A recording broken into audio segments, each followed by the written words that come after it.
Hi, welcome to another episode of Bomb Ideas. I'm Brian Bukowski of Bomb Image. And I'm Chris Inman with I.D.E.A Cleveland.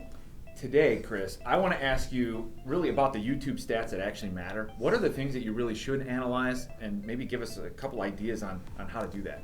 I think that's something that people don't know. Like, you have a YouTube channel, there's tons of stats you can go through, and a lot of people are obsessed about number of subscribers, views. They're all good numbers, and you can learn something from a lot of them.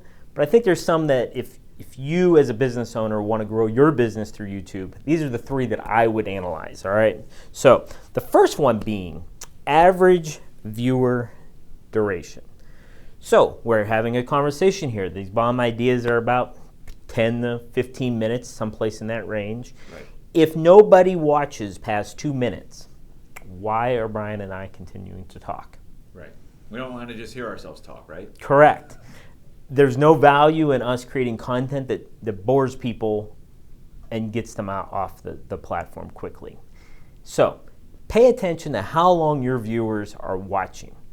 If they're only watching 50% of your 30-minute video, stop making 30-minute videos. Right. Make 3 10-minute videos maybe. Split that up. Maybe that's how much time people have. I think it also goes in play with also social media. People aren't looking to watch Gone with the Wind all the time. They're Correct. Looking for a little bit of content to help them move through. In my experience too, whether it's videos I've helped produce or stuff that I watch, obviously we're all maybe our best audience sometimes to really understand things.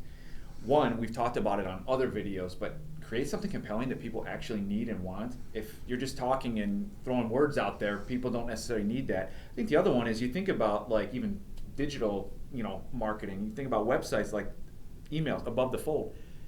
Can you have something that's going to get somebody interested in that first 30 seconds to actually want to keep going? Hook them, bring them in, and really develop something. But I think that if you look at that duration and start to make some keen observations, I think it could really help to make better videos. Absolutely. I mean, just for an example, like if you listen to Joe Rogan, I've listened to a few of them, they almost start in the middle of the first question. There's not this banter at the beginning. Right. How many times New Heights, I listen to New Heights every once in a while with the Kelsey brothers. I fast forward probably the first 5-10 minutes of most of their episodes because they're not getting anything. They're like, oh, it's just a lot of banter I don't really care about. Think about that. If people aren't interested in that beginning segment, they're going to leave. Correct. So that duration, you got to figure out how to edit that and keep that down to keep people coming, all right, and sticking on. All right, number 2, demographics. Are you getting to the right people?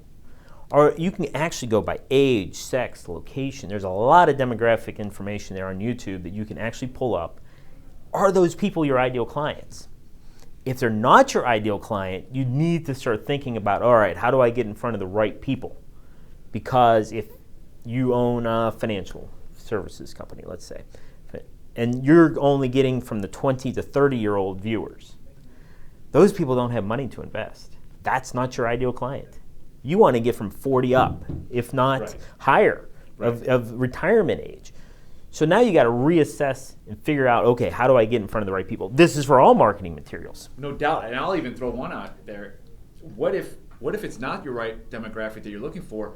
How can you make them your best client? How can you make a product or service that works for them? If there is a fair amount of who is there and actually watching, again, a little bit of analytics and realizing and observing why can make a huge difference, and maybe it could open up new revenue streams for you and your company. Absolutely, yeah, do a shift.